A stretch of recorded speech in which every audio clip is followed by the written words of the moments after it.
This video is going to be wrapping up the science of flow, and in this one I'll be talking about the flow cycle. The flow cycle has 4 different stages. There's struggle, release, flow, and finally recovery. So how does each of these work? It's pretty simple.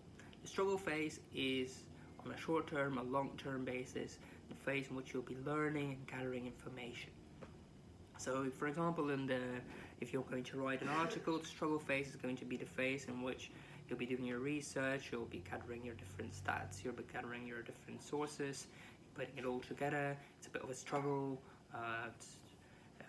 It's difficult to know when enough is enough. It's difficult to know if all your information is correct, so it's not very pretty.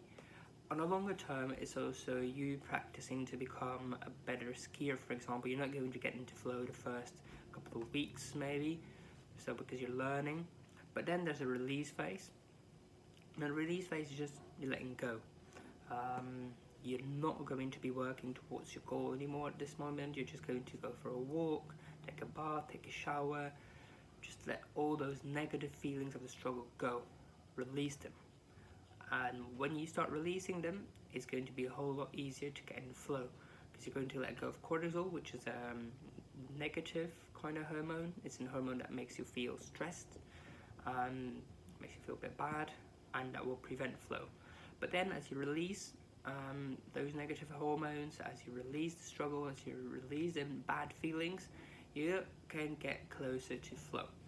And in flow, you're going to start releasing, or as you get closer to flow, you're going to start releasing the positive hormones, the performance enhancing hormones that I talked about earlier in my previous video. And your brainwaves are going to start slowing down.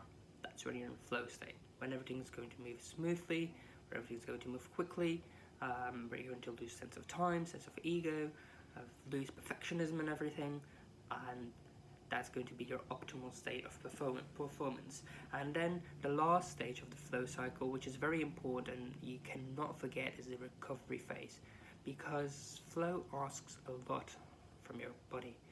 You're going to be needing to refill those hormones. You're going to need to refill your energy.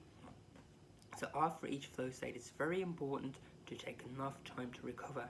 If you don't do that, it's going to be possible to, you might get burnout, you might start to feel very tired, because you're not giving your body the time to recover well after flow states. So remember, to make flow work, you're going to need to go through a 4-step process or cycle.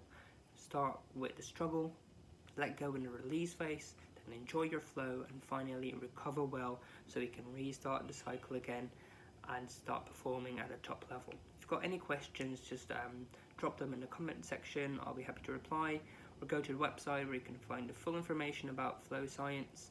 If there's anything else you want to talk about, just send me an email or send me a direct message on Instagram here. I'd be happy to talk.